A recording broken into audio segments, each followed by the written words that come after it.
The first Tuesday in February arrived like a cold argument. On 8th Avenue, wind knifed along the curb and shaved heat from the faces of anyone slow enough to be honest about being human. Inside, Sparrow Street Cafe. The bell over the door kept tattling on the winter chime, snow, chime, slush, chime. And the front windows breathed fog until someone wiped a circle with the heel of a hand to check on the world. Sparrow Street was an old New York compromise. Mason jar lights that tried to be gentle, scuffed subway tile walls that pretended they'd always been here, and a pie case reflecting the city's whole personality in a lopsided slice of apple under glass.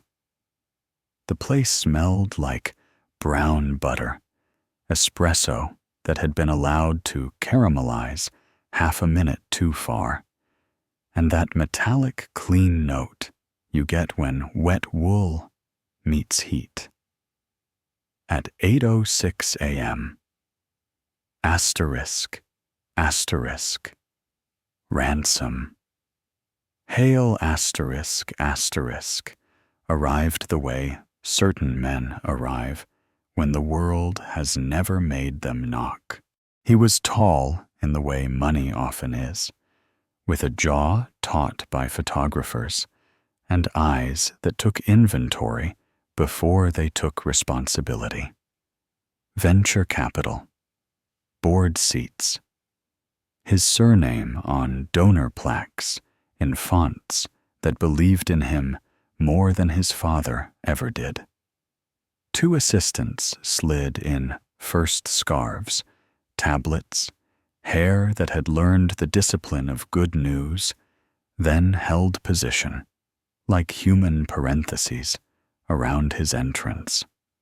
A college kid at the host stand blinked at the wait list, and then at ransom, and somehow discovered there was no wait at all. A round table appeared. Chairs obeyed. Protein forward, Ransom told the nearer assistant, not glancing at the menu. No sugar.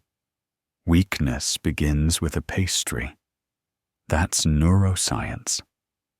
He didn't lower his voice, because what was the point of a voice if other people couldn't borrow it for their next bad decision?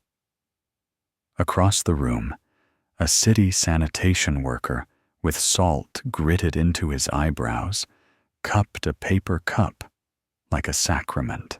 2 teachers in parkas reviewed graded essays with the mental flinch of people who apologize to their spines before sitting. By the bathroom door, a man in a navy jacket with a stitched repair at the shoulder stood holding a ***, flat paper envelope, ***, medical lab style, the way you hold an object that could rename you. He leaned slightly on the doorframe, as if gravity had gotten personal. The restroom is for paying customers, the younger assistant said, halfway to the tone of a flight attendant and halfway to the thrill of a hall monitor. Policies posted. The man nodded too many times, already apologizing for a crime he hadn't committed yet. A silent sentence hung in the air. If you were better, you wouldn't need mercy. "Hey," said the waitress at the counter, voice level, apron inked with 1,000 small rescues. She wore a name tag written in her own hand. ***, Maya, ***. the why rewritten once like a decision revisited.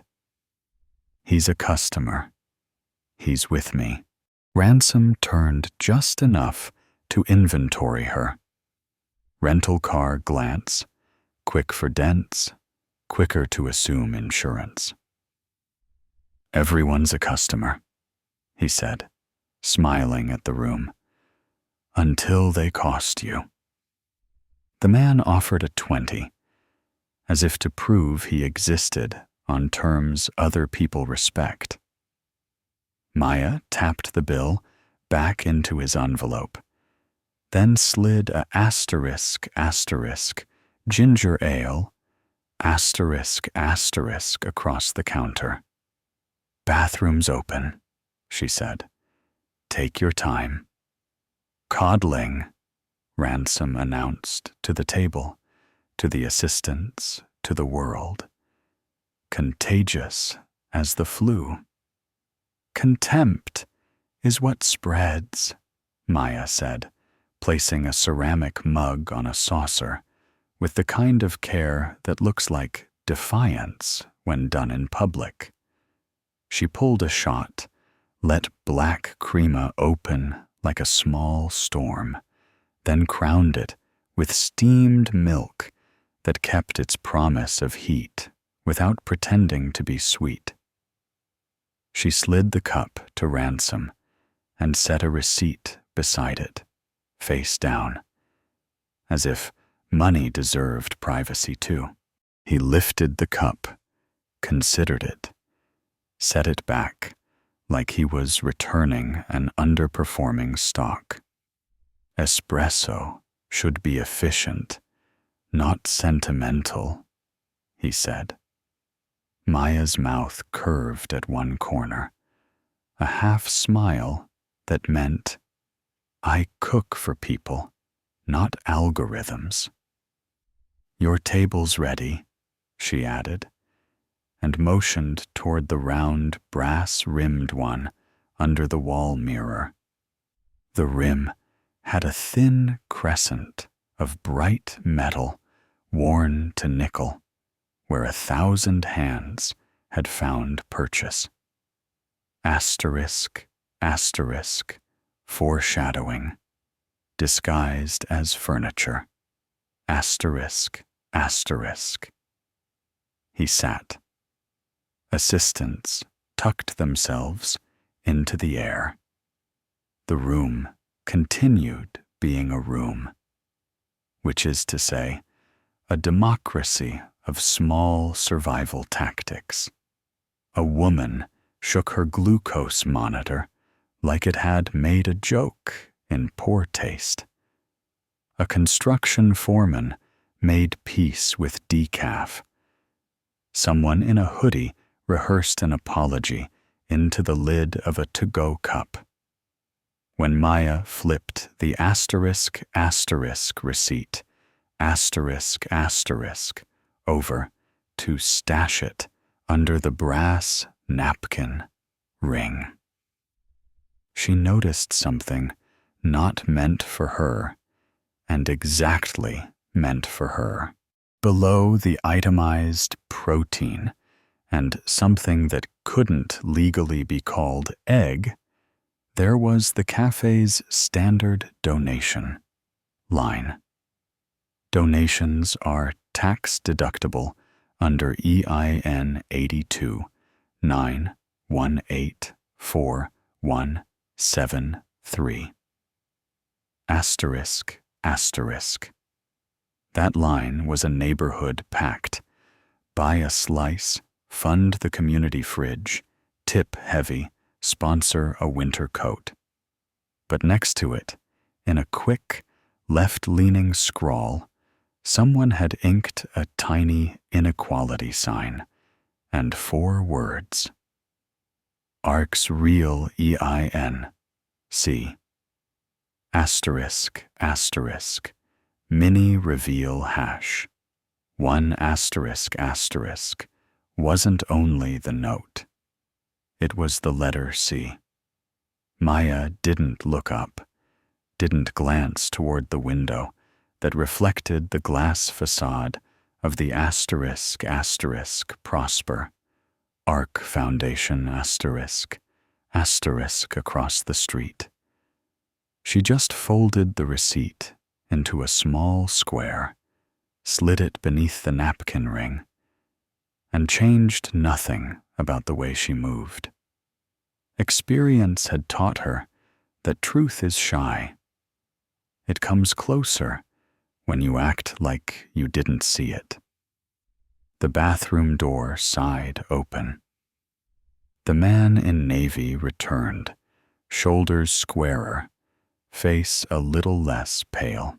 He set the envelope on the counter, the 20 still inside, then stood like a person learning how to be a person in public again. "What's your name?" Ransom asked, that mock benevolent curiosity of men accustomed to underwriting other people's stories as long as their own remained starring.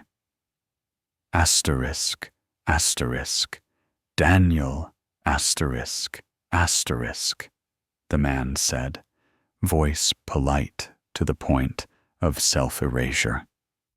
"I keep boilers alive." He offered it not as a boast, but as if the city owed him a nod for every winter it had survived. "Maintenance," Ransom translated for his assistants, carving air with the word. "So without you, buildings would have to find their spine on their own." "Buildings don't have spines," Daniel said, a smile tugging like a private joke. "They have heat. Heat's what keeps a person from falling asleep and not waking up." Ransom leaned back, satisfied. "There it is," he told the table. Explanations, excuses in a fleece jacket. Maya refreshed Daniel's ginger ale without asking. For a second, their hands touched, callus to callus, human to human. And she felt a tremor that wasn't fear so much as depleted fuel. Asterisk, asterisk, heat, asterisk, asterisk. A word worth underlining. When she slipped out back with a crate of empties, the alley made the noises alleys make when they're not performing. Pigeons debating labor rights, the exhale of a bad radiator trying its best, a delivery truck sighing at its own schedule. By the dumpster, a soggy asterisk matchbook, asterisk, lay face down. One page stuck to wet concrete. The cover, asterisk, Harbor Light Storage, Pier 34, asterisk. Inside, a smear of ink that still remembered being words. Asterisk, B17, 3 a.m. Asterisk, Mini. Reveal hash, 2 asterisk was the handwriting again, the same left-leaning loop as the asterisk, see asterisk on the receipt. Asterisk, Carla. Asterisk, the night manager, had that handwriting, the habit of pressing hard enough to leave a ridge on the second sheet. Carla had come over from the foundation across the street 6 weeks back, laughing that nonprofits pay in applause. She'd brought order to closing shifts, taped a brass *** key, ***, under the register for the cranky back door, and taught the dishwasher to swaddle wine glasses in steam like newborns. Maya slid the matchbook into the hidden pocket she'd sewn inside her apron. Aprons were her camouflage and her filing cabinet. She returned to the floor the way you come back from a thought you're saving for later. "Your billboard on the Henry Hudson," she said lightly, topping off Ransom's cup with hot water because he'd complained about dilution ratios. Asterisk, asterisk stronger, together. Asterisk, asterisk. Message tested, he said, dabbing at a microscopic fleck on his cuff with a cloth napkin.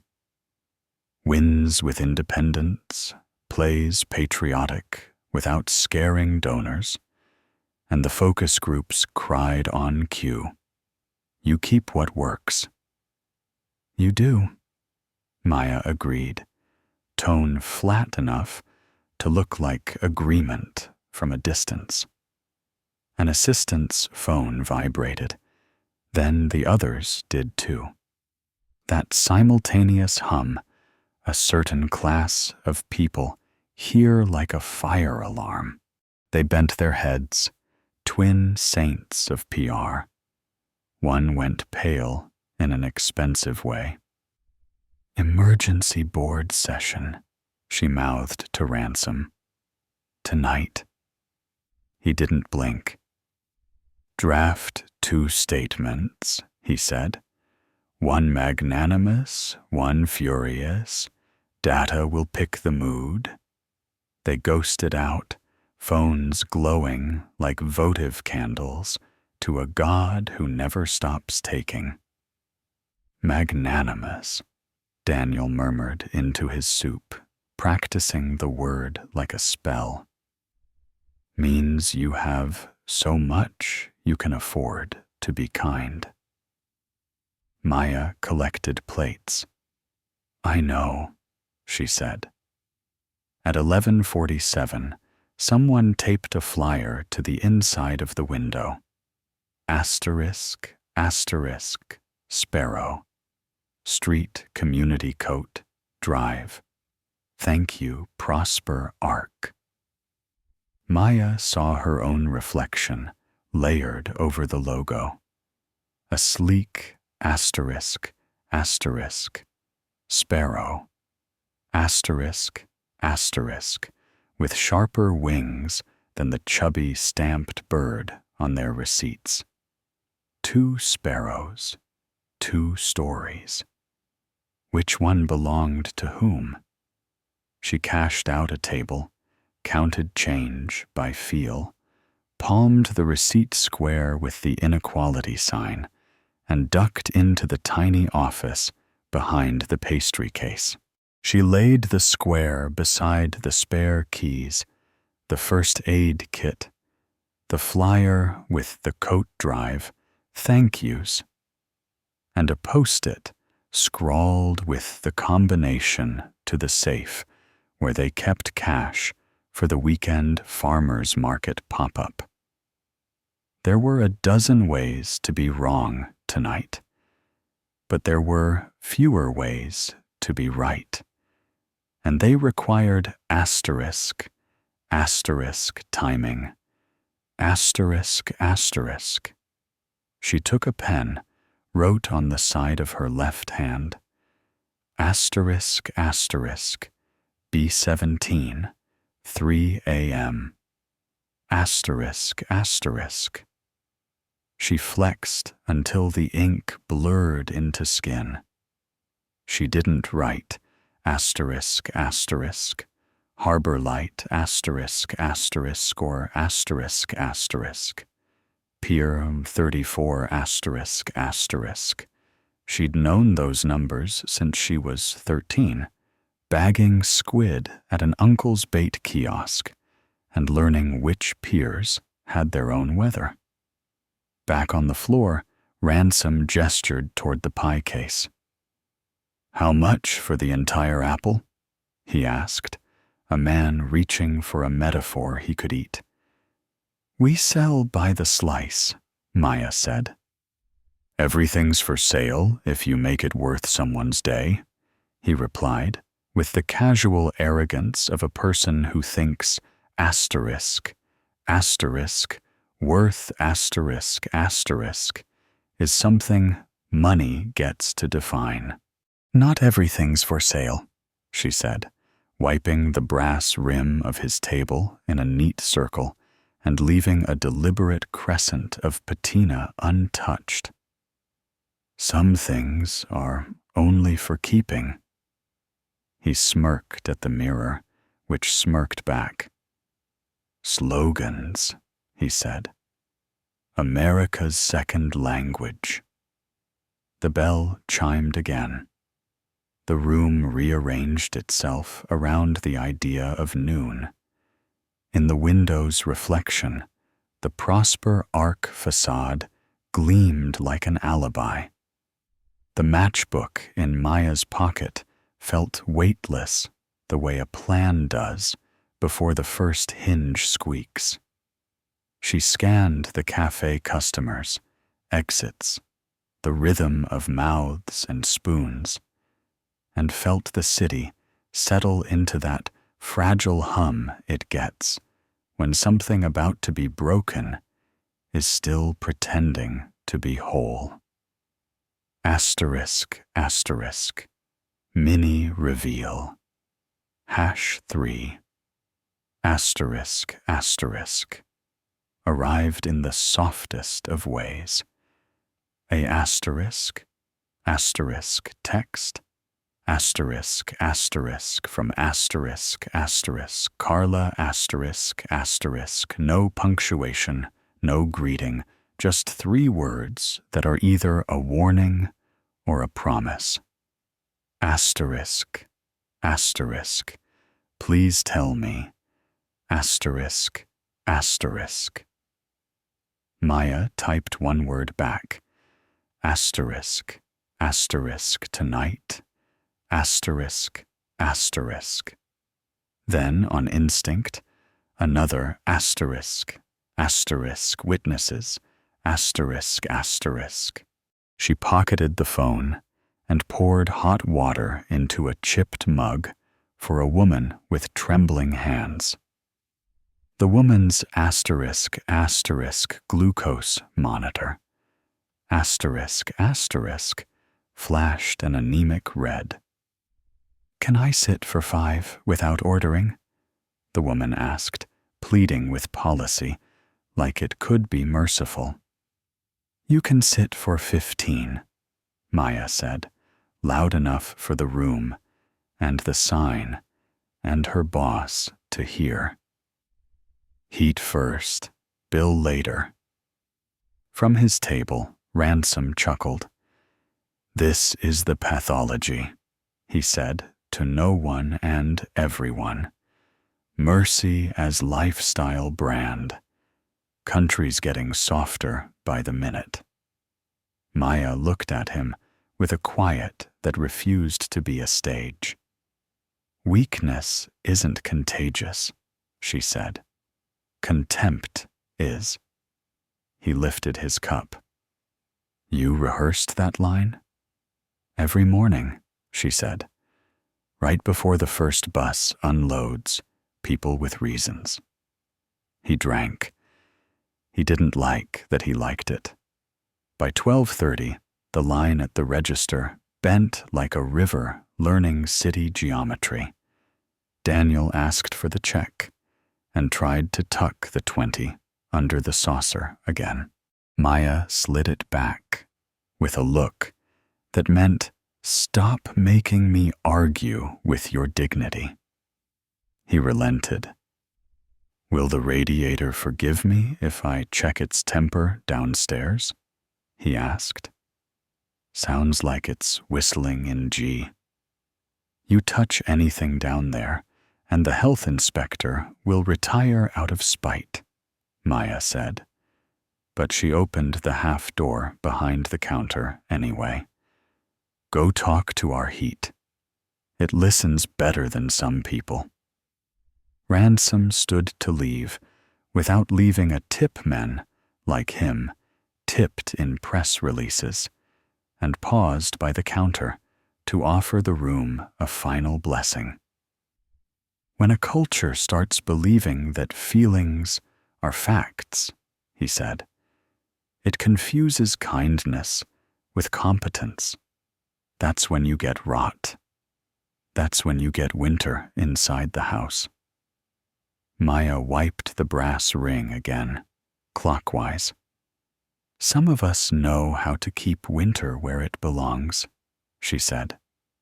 He smiled a slow, bored smile meant to bruise. We'll see, he said, and left. The bell closed behind him, a sound that usually meant relief. Not today.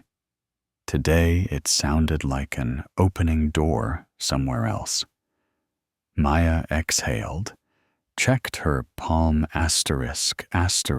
B17, 3 a.m. And felt the shape of the evening settle into her bones like a schedule. She gathered the receipt, square the matchbook, and the fragile plan you get when you're tired of being told your job is to carry other people's furniture up other people's stairs. The clock over the espresso machine clicked to 12:44, then to 12:45. The minute hand a metronome for people who believe in showing up,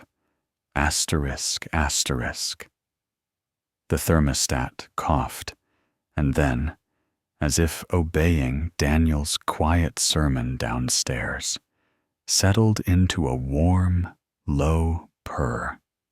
Heat keeps a person alive.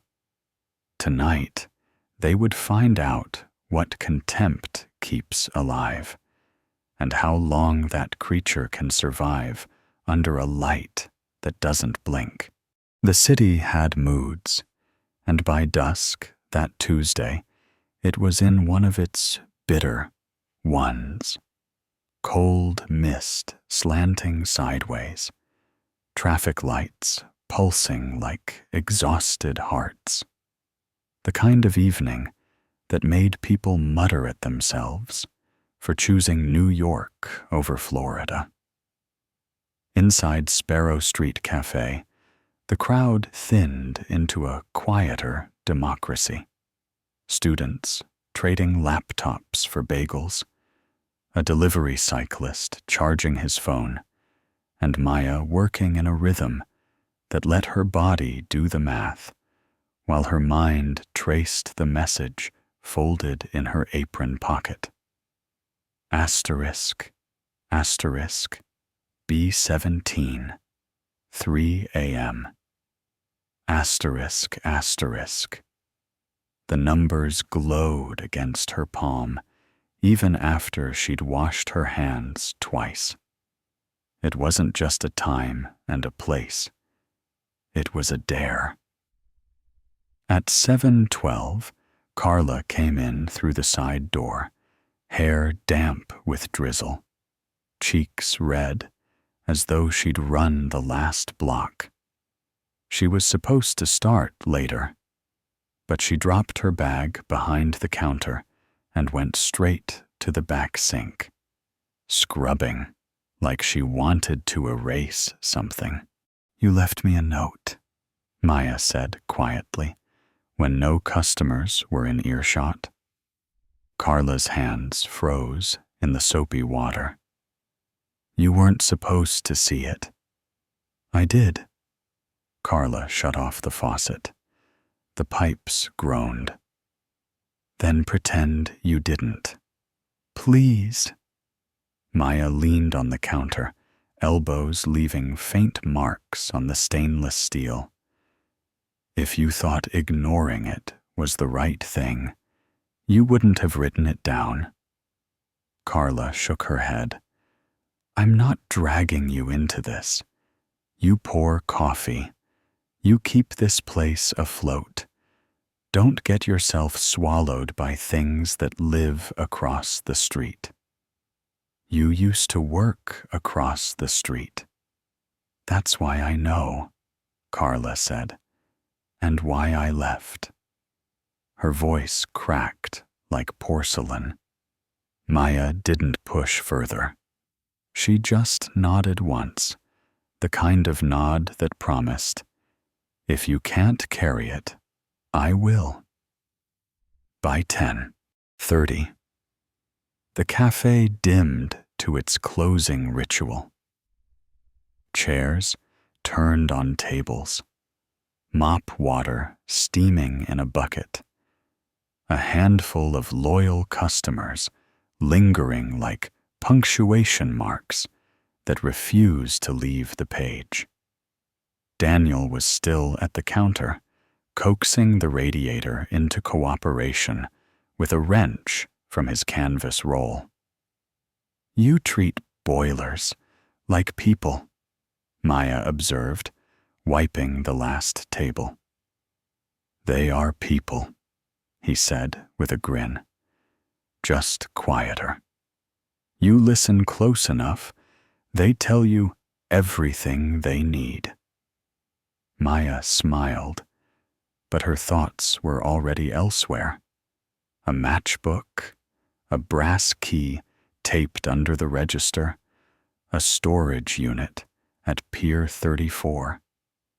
She felt the city's gears shifting toward midnight, and she knew what she had to do. At 2:47 a.m., Sparrow Street was closed, lights down to one dim bulb in the kitchen. Maya slipped out the back, apron stuffed into her tote, hoodie pulled tight against the sleet. The subway rumbled like a tired giant beneath her feet. She walked fast, the way New Yorkers walk when they want the city to know they've made peace with danger. By 3:01, she was at Asterisk, Harbor Light, Storage, Pier 34. The place looked abandoned, the kind of property you forget belongs to someone until you realize it's always been rented by ghosts. Rusted, corrugated doors lined the dock like eyelids shut too tight. Floodlights flickered weakly, and the river whispered in the dark. Unit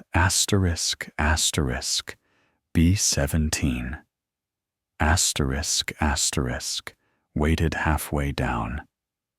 Its door had a padlock thick as a fist. And there, exactly where it shouldn't be, stood Carla.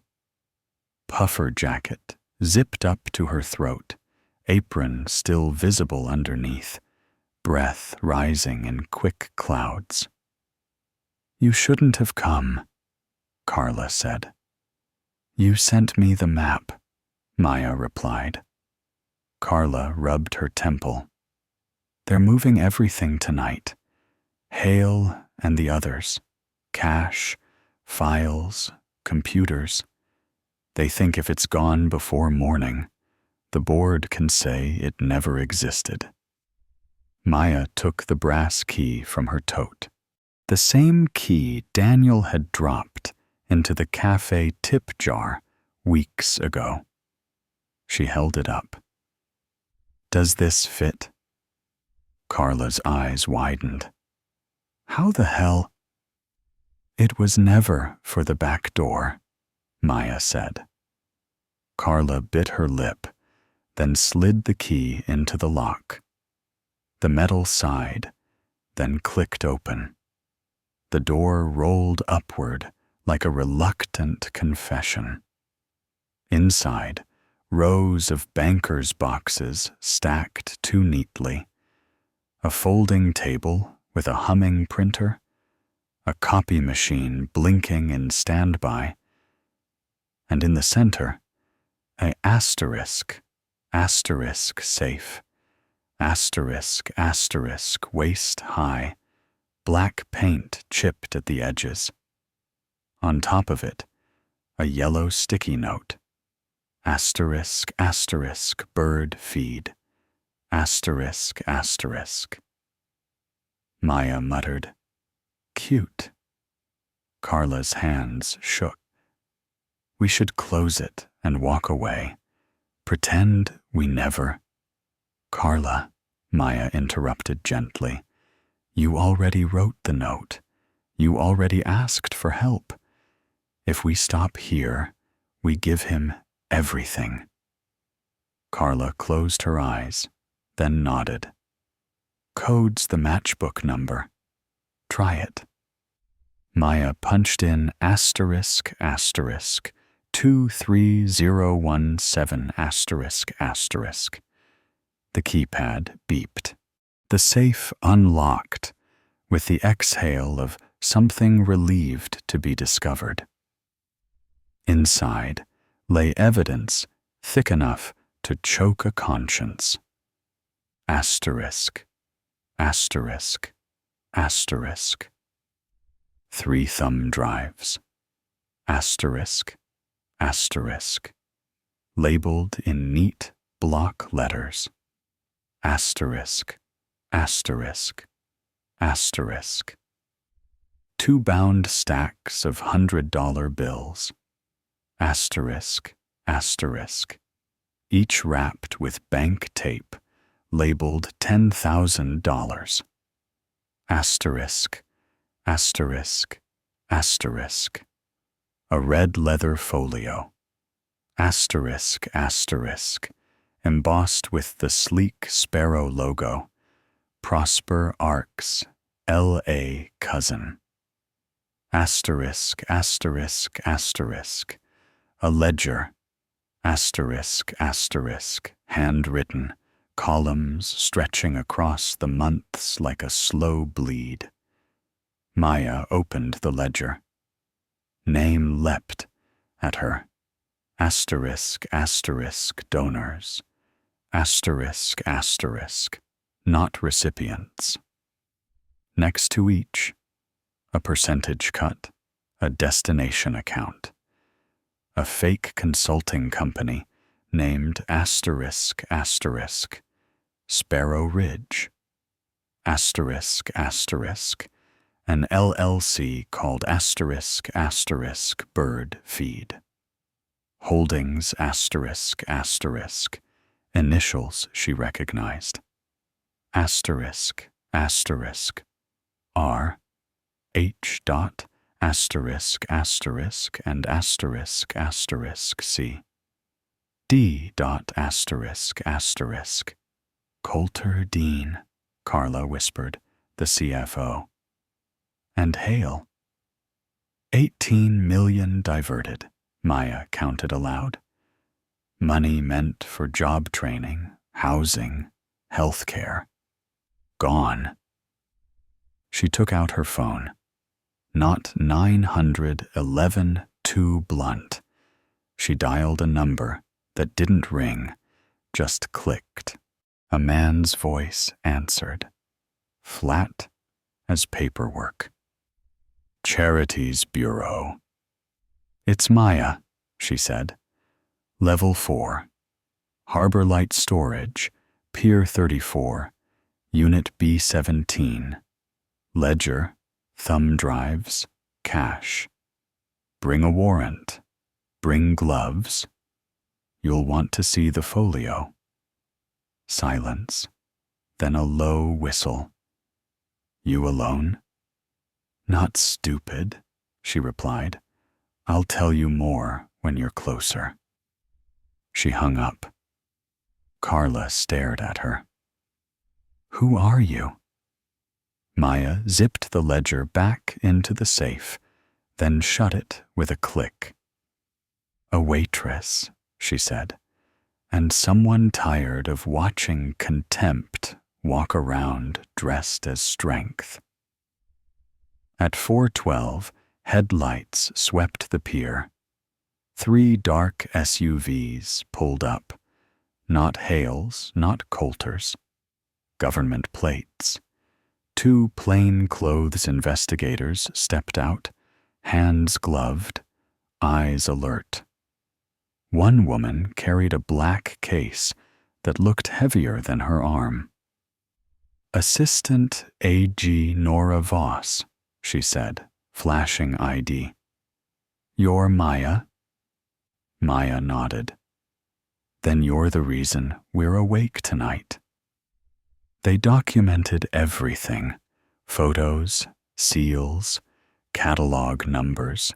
Carla handed over her phone with saved texts from Coulter, instructing her to backdate receipts. Nora slipped the phone into an evidence bag. "You've done enough," Nora told them. "Go home before someone sees you here." But Maya shook her head. "No. Tomorrow morning, Hale will stand in the cafe again and tell the world weakness is contagious. I want to be there when you prove it's not." Nora studied her, then gave the smallest smile. "All right, then get some sleep. Tomorrow, we stage the showdown."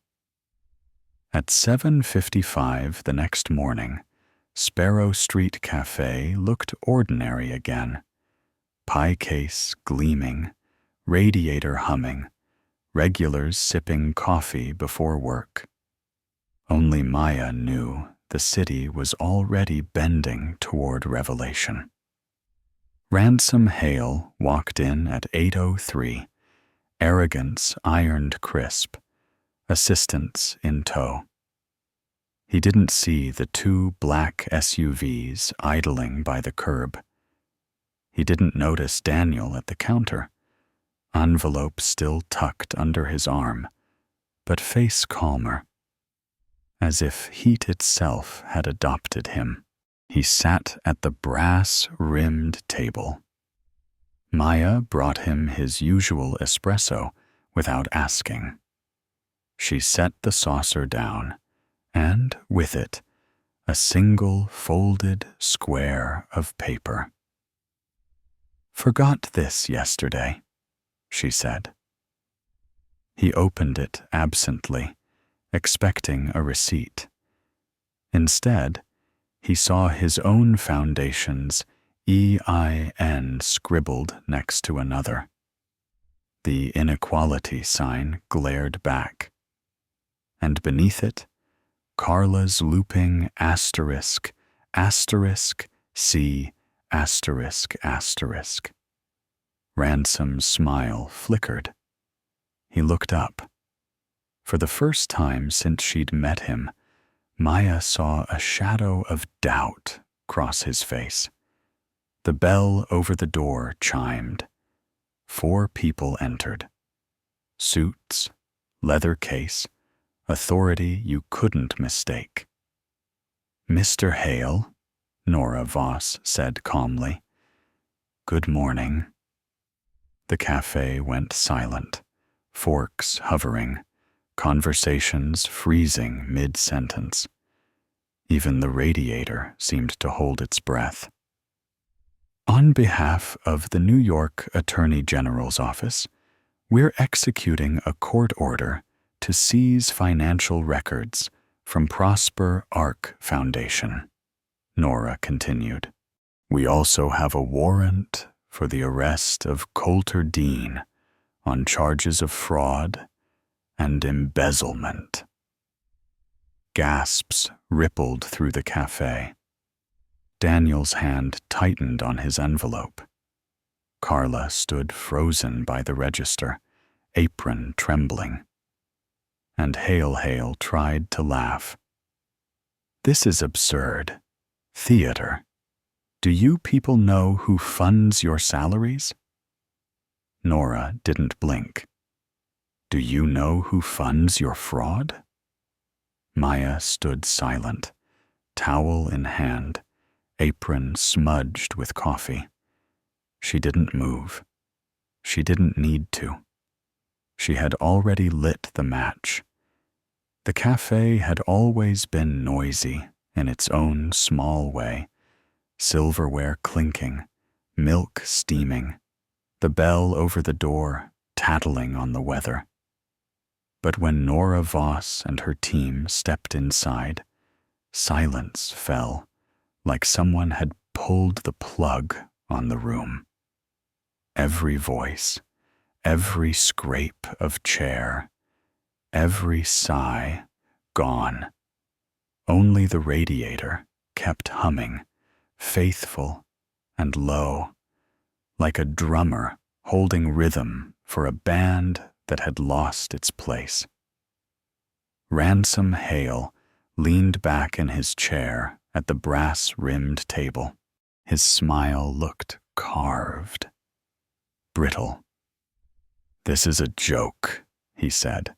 "Political theater in a diner. How quaint." Maya kept wiping the counter, though her rag moved slower, deliberate, circling the wood grain like she was drawing a target. Nora's voice didn't rise. It didn't need to.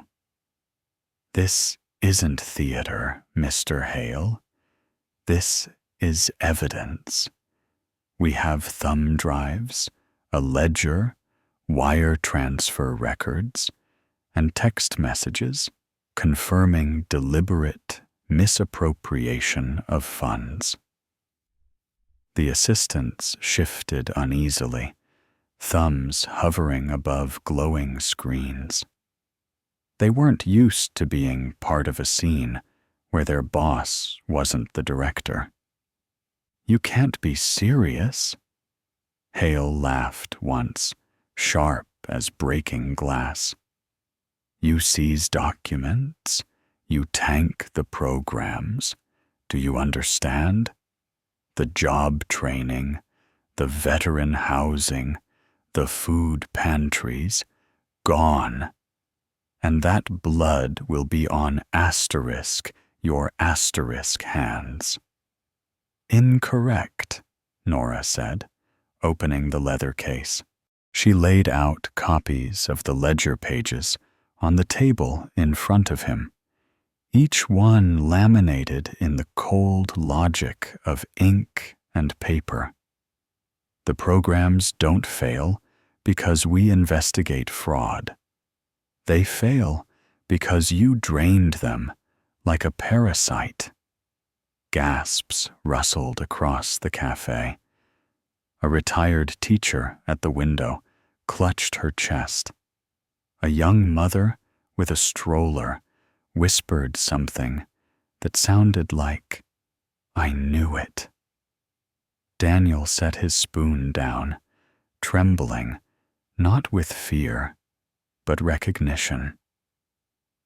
"That money was supposed to keep people warm," he murmured.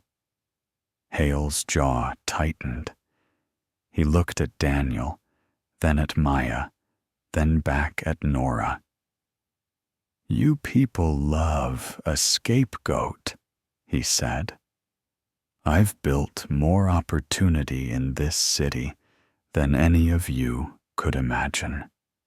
And now you want to crucify me over accounting errors?" Maya finally set down her rag. She walked slowly toward Hale's table, apron still tied, her sneakers squeaking faintly against the tile. She didn't raise her voice. She didn't need to. "You call it accounting," she said. "I call it heat." Hale tilted his head, confused. She nodded toward Daniel, still holding his envelope. "When boilers break, people freeze, And when they freeze, they don't wake up. Daniel knows that. That's why he listens. He keeps heat alive. You took $18 million meant for heat, food, jobs, and you called it a margin, a rounding error. Tell me, Mr. Hale, how many people have to go cold before you call it theft? The cafe murmured.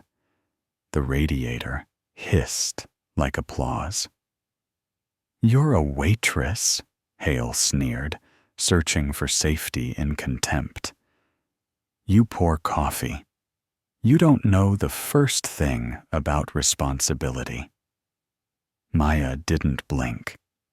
She held his gaze with the steady patience of someone who had worked doubles through flu season. You're right. I pour coffee. I listen to stories. I keep people warm for $5 and change. But at least when someone gives me money, they get what they paid for. The room rippled with quiet laughter, the bitter kind born of recognition. Hale's face darkened. Nora slid another paper across the table. Wire transfers to Sparrow Ridge Consulting, LLC registered in Delaware. Primary account holders, Coulter Dean and Ransom Hale. Nearly plus $6.2 million funneled in a single quarter. Hale's assistants tried to interject, voices overlapping. Those are preliminary figures. We can't confirm authenticity. This could be doctored.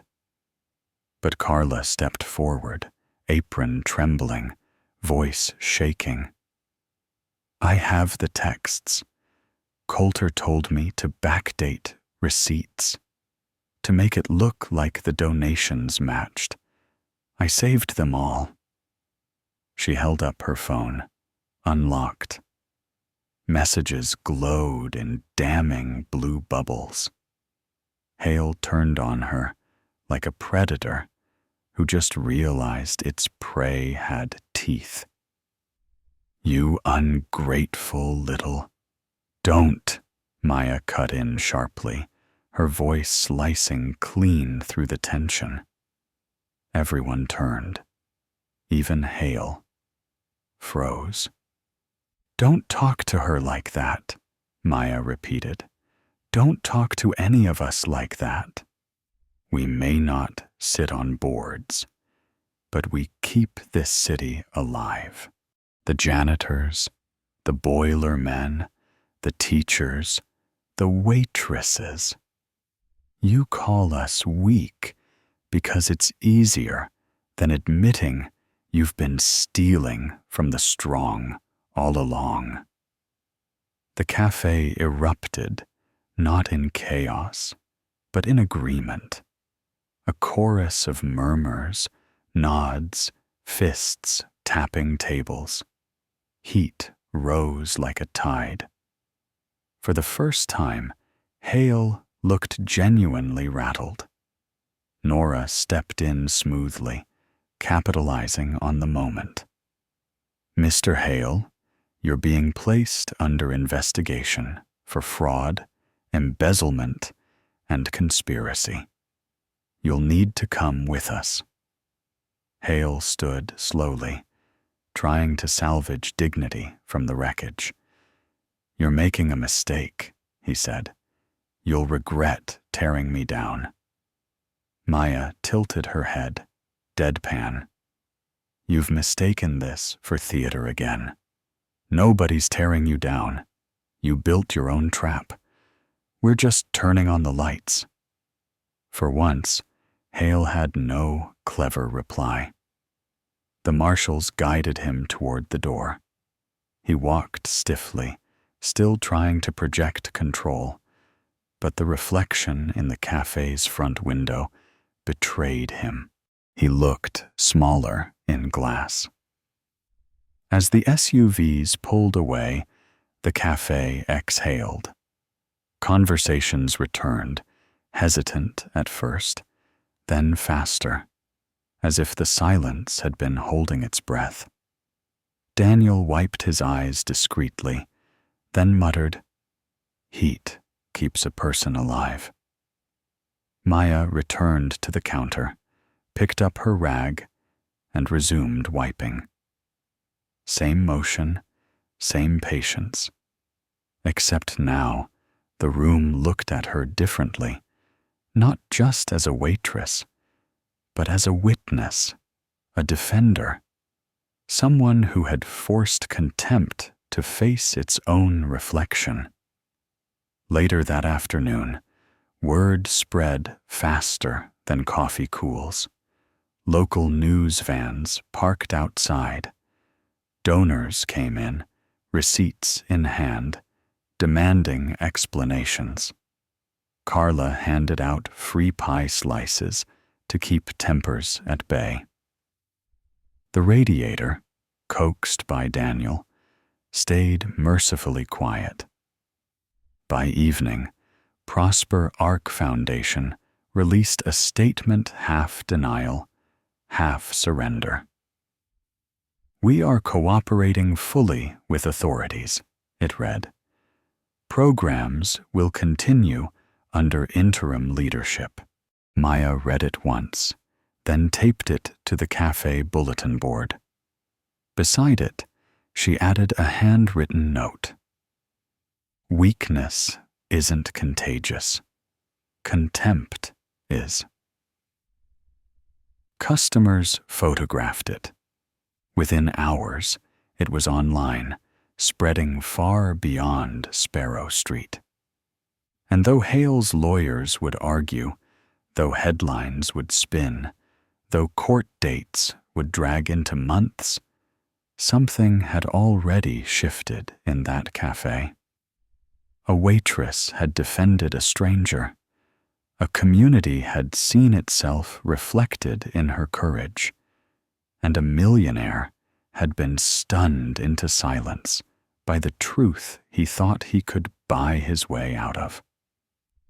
The day after the arrest, Sparrow Street Cafe was packed, not just with customers, but with curiosity. Students lingered longer than they could afford to. Retirees ordered a single muffin and stretched it into hours. Reporters staked out tables, pretending to sip tea while their notepads filled. The bell over the door rang so often, it sounded less like an announcement and more like a heartbeat. Maya moved through it all, as if nothing had changed. She carried trays, poured coffee, and wiped down counters.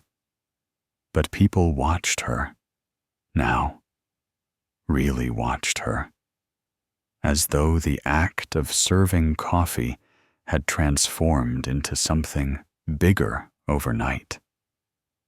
Daniel sat at his usual spot, the envelope gone, but his canvas tool roll on the counter. He had spent the morning downstairs, coaxing the radiator into perfect cooperation, and now he was drinking soup with the satisfaction of a man who had given the city warmth. "Heat's steady," he told Maya, lifting his spoon like a toast. "I think it forgave me." She smiled. "It likes being listened to." The cafe owner, a gruff man named Lou, with flour permanently dusted into his eyebrows, emerged from the kitchen and squinted at the crowd. "This isn't a cafe anymore," he muttered. "It's a town hall." "Better coffee than City Hall?" Maya replied. Lou shook his head, half proud, half worried. "Just don't forget You're still clocked in. By noon, donors began to trickle in. Some came with guilt in their eyes, others with anger. They had given to Prosper Ark Foundation, believing they were saving lives, only to learn they'd been underwriting fraud. One woman in a navy coat, pearls tight around her neck, sat at the counter and ordered nothing. "I wrote a check for $50,000, she said, her voice breaking. "Do you know what that was supposed to build? A training center for veterans. My father was a veteran. He believed in this city. And now—" Her words dissolved into her coffee cup. Maya poured her a refill, steady hands balancing grief with grace. "They'll build it," she said, "not with his name on the wall, but with the money you gave. The Attorney General's office is taking control. It's not gone, just redirected."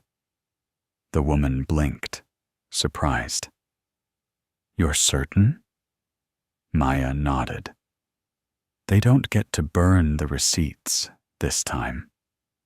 The woman exhaled shakily, then whispered, "Thank you."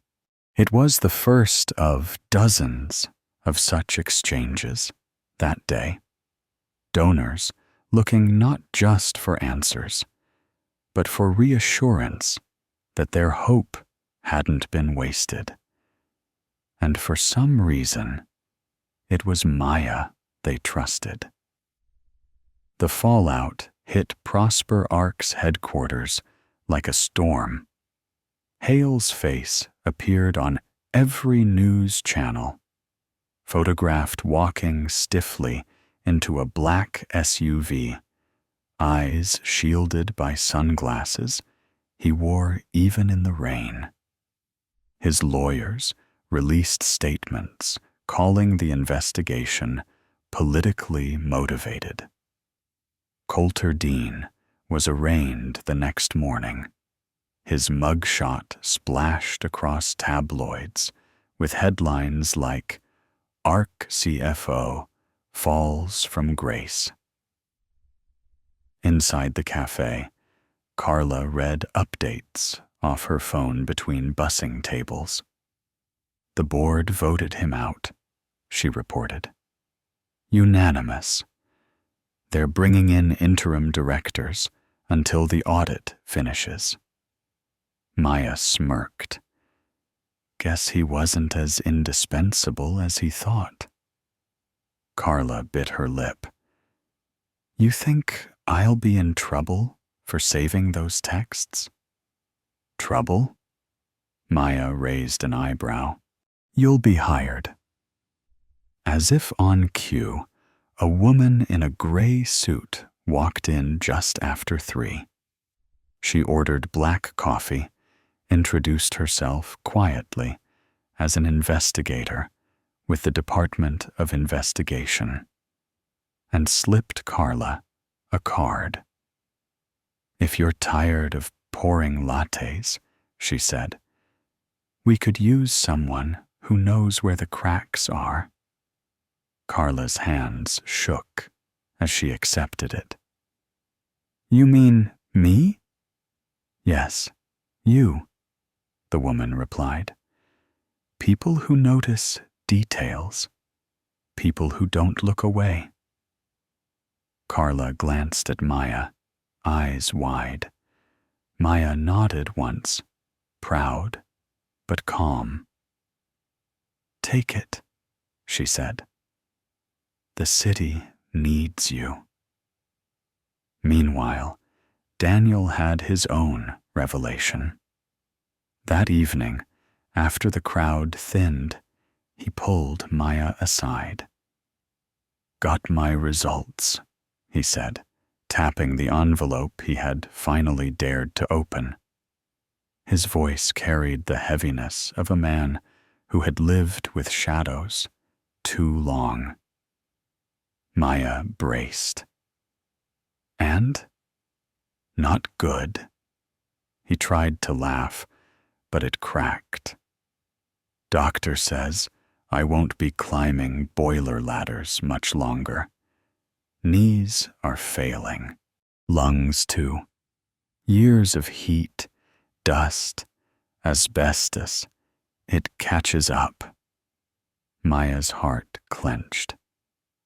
I'm sorry. He shrugged, but his eyes shone. I thought I'd go out invisible. Just another maintenance guy no one remembered. But now? He gestured to the cafe buzzing with voices, people clinking cups under the handwritten note taped to the bulletin board. Now it feels like maybe I mattered. You matter, Maya said firmly. Heat keeps a person alive. You taught us that. That doesn't end because you can't fix boilers anymore. It ends when we forget. And I don't plan to forget. Daniel swallowed hard, then smiled. Maybe I'll take Lou up on his offer. Work here, keep the radiator in line. Maybe keep you in line too. Good luck with that, Maya teased.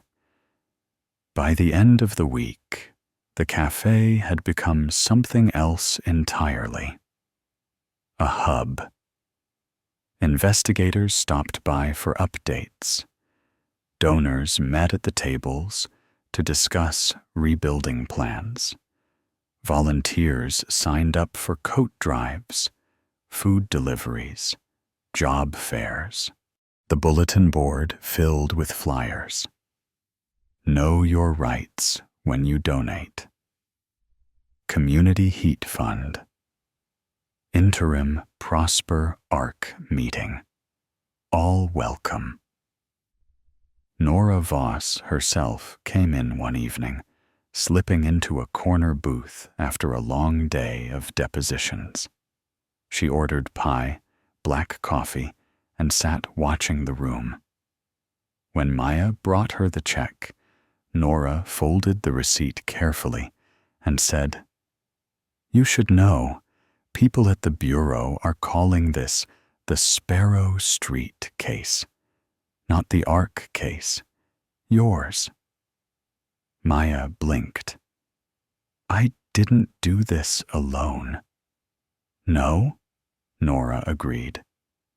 But you lit the match. Sometimes that's what history remembers. She stood, left a tip big enough to buy the whole pie, and walked into the night. Outside the cafe, though, not everyone celebrated. A group of men in suits gathered across the street one evening, smoking under the Prosper Arc sign. One of them caught Maya's eye through the window and smirked. Contempt didn't vanish overnight.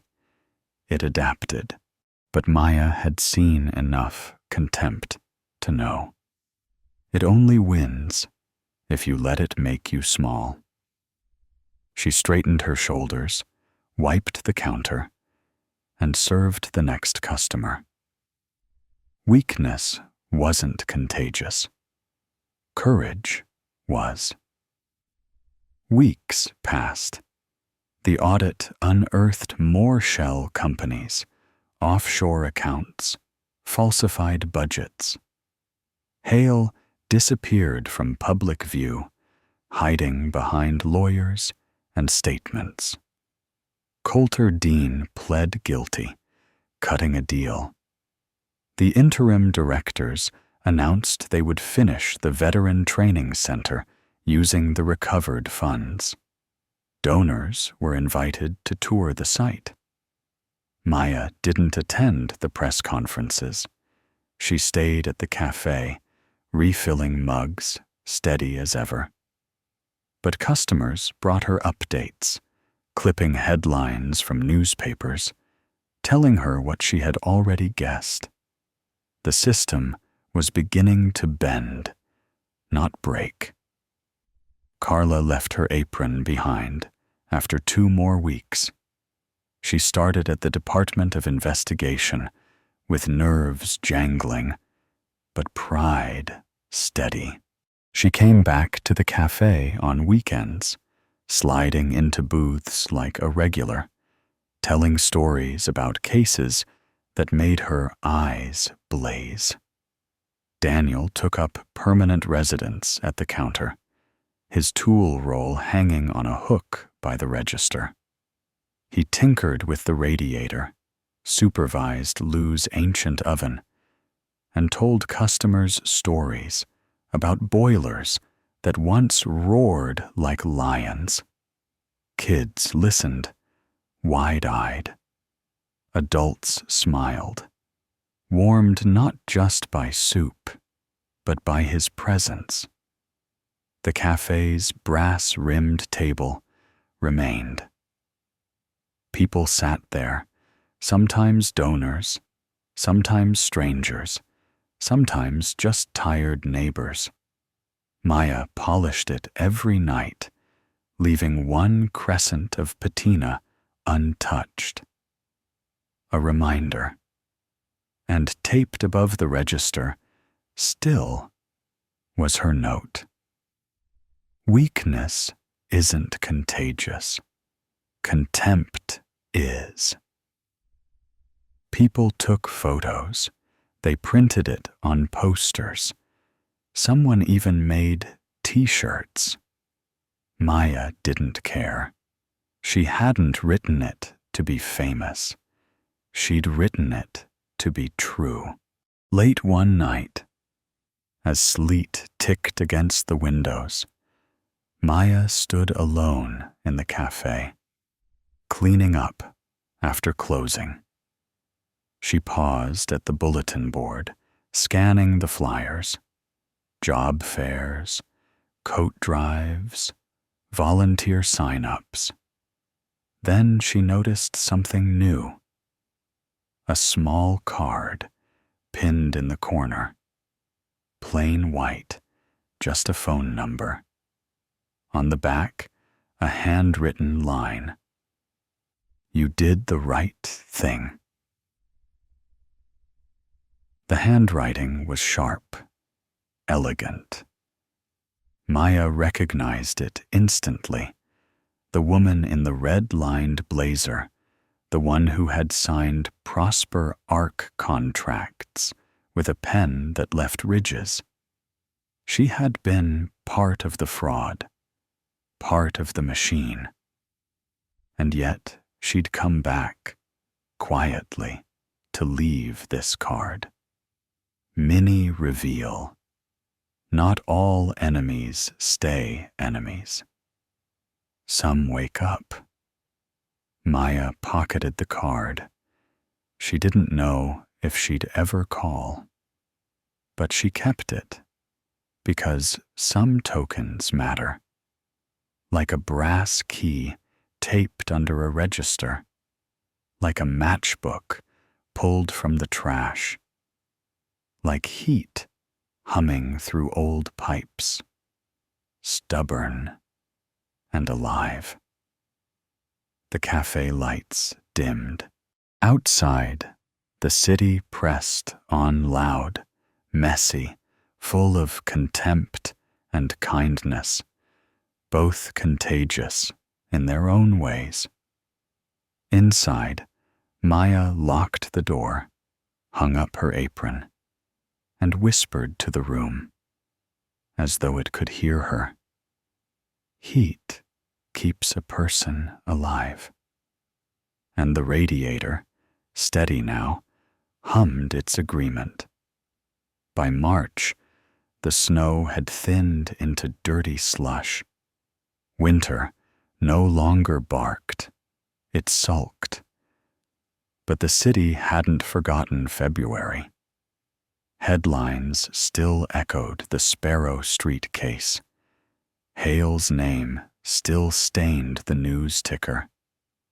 And Sparrow Street Cafe still hummed with the strange electricity of a place that had become more than a cafe.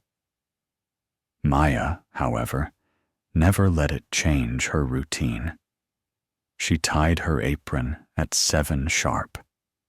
She polished mugs. She wiped tables. Ordinary actions, performed with the extraordinary weight of someone who had seen contempt meet its match. The asterisk audit results, hit the front page on a Wednesday morning. Plow $18.40. Million diverted, recovered, the Times declared. Underneath, funds will build veteran training center, expand community housing, launch food security initiative. Donors trickled into the cafe that day, paper still folded under their arms, eyes carrying something like relief. A gray-haired man who had once written a 6-figure check leaned across the counter and told Maya, "You gave me my faith back." Maya only smiled faintly. "Faith belongs to everyone. I just held it in the meantime." Daniel, polishing his tool roll like a relic, chimed in, "Faith is like a boiler. It leaks sometimes, but you fix it. It keeps people warm." Customers laughed. The radiator hissed in agreement. Meanwhile, asterisk, Prosper, Arc Foundation, asterisk, held its first public forum under new leadership. But instead of staging it in their gleaming headquarters, they chose Sparrow Street Cafe. Tables were rearranged into rows. Microphones were clipped to tabletops. And on a chilly Tuesday night, donors and recipients sat in the same room. No stage, no barrier. A veteran in a wheelchair rolled forward to speak. "I applied 3 times for their program," he said, voice rough with disappointment.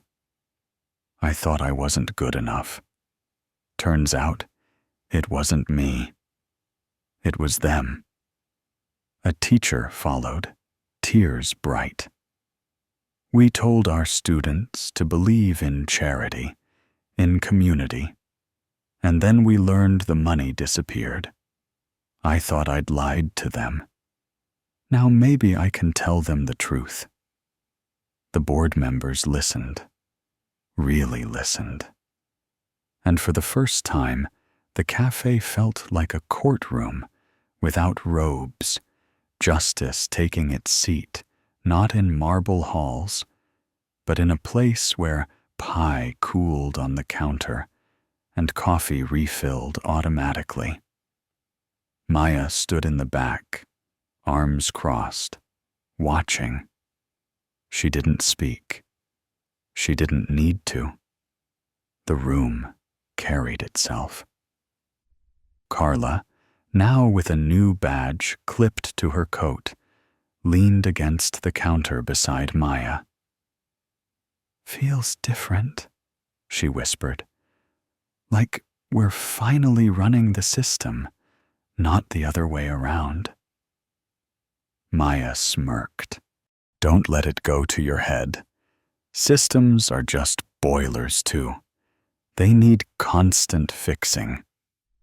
Carla laughed. "Guess I'm in the right job then." The asterisk showdown in court. Asterisk came later, of course. Hale finally faced a judge. His lawyers spun narratives about political vendettas, about noble intentions, but the evidence was relentless. The ledger, the thumb drives, the texts, the wire transfers. The jury deliberated less than a day. When the guilty verdict came, the cafe filled again. This time, not with reporters, but with neighbors who simply wanted to sit where it had all begun. They raised mugs of coffee like champagne flutes, toasting not Hale's downfall, but their own endurance. Daniel tapped his spoon against his mug and said simply, "Heat won." And everyone laughed, because somehow that said everything. Months later, the *** Veteran Training Center finally opened on Atlantic Avenue in a warehouse that smelled faintly of cardboard and possibility. The first class enrolled 50 men and women. Donors attended the ribbon cutting. The new Prosper Arc director spoke humbly about transparency and reform. Maya didn't attend. She was on shift, pouring coffee for a woman who couldn't pay right away, telling her, "Sit as long as you need. Bill later." But a photograph made its way back to her. Veterans standing in a circle, hands joined.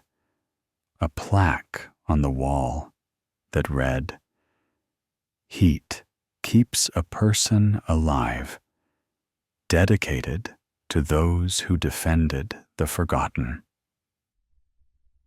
She taped the photo above the cafe register, beside her handwritten note. Life didn't suddenly become perfect. Contempt didn't vanish from the world. There were still donors who demanded recognition louder than results, still politicians who spun kindness into currency. But the cafe had become a checkpoint in the city's bloodstream, a reminder that contempt only wins when courage sits down. Reporters still came, sometimes, hoping for a quote. Maya always told them the same thing. "I pour coffee. That's the story." But the city told a different one. One evening in June, a man in a suit walked in, clean-cut, nervous. He sat at the brass-rimmed table and ordered nothing. After a moment, he slid a card across the surface. It was blank, except for a phone number. On the back, one sentence in neat script. "I was wrong." Maya didn't recognize the man, but she recognized the handwriting, the red-lined blazer woman, the silent partner in Hale's fraud. "Do you know her?" Maya asked. He swallowed. "She's trying to make it right." Quietly.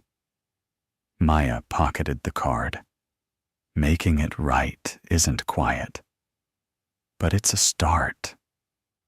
The man nodded, ashamed, and Maya went back to wiping the counter, because forgiveness, like contempt, was contagious, but only if practiced out loud. By the end of summer, Sparrow Street Cafe had changed in small, stubborn ways. The bulletin board overflowed with flyers, job fairs, volunteer opportunities, community legal aid. Lou grumbled about clutter, but never took them down. The brass rim of the table gleamed from nightly polish, except for the crescent of patina Maya always left untouched, a ring of memory. Daniel kept coming, even when his health worsened. He told stories about boilers that had saved whole buildings, about nights when heat meant the difference between sleep and death. Children listened wide-eyed. Adults nodded solemnly. He had become, in his own way, a teacher. Carla thrived in her new job, sharp-eyed and determined, sending the cafe updates about investigations that had begun because she refused to look away. And Maya? She kept pouring coffee, listening, defending the invisible. Because for her, it was never about one showdown. It was about the daily act of refusing to let contempt define the room. One late night, as summer gave way to autumn, the cafe stood empty after closing. Maya locked the doors, dimmed the lights, and stood by the bulletin board. Her eyes lingered on the old note, yellowing at the corners. Weakness isn't contagious. Contempt is. She thought of Hale, somewhere far from here, stripped of his podium. She thought of Daniel, breathing slowly but steady, teaching warmth like a legacy. She thought of Carla, badge on her hip, chasing down new frauds before they could root. And she thought of the city, loud and messy, full of cruelty and kindness in equal measure. She whispered into the quiet, "Heat keeps a person alive." The radiator answered, steady and low, like a friend who never leaves. And outside, the city kept breathing. Asterisk, asterisk. Epilogue. The promise of heat. Asterisk, asterisk.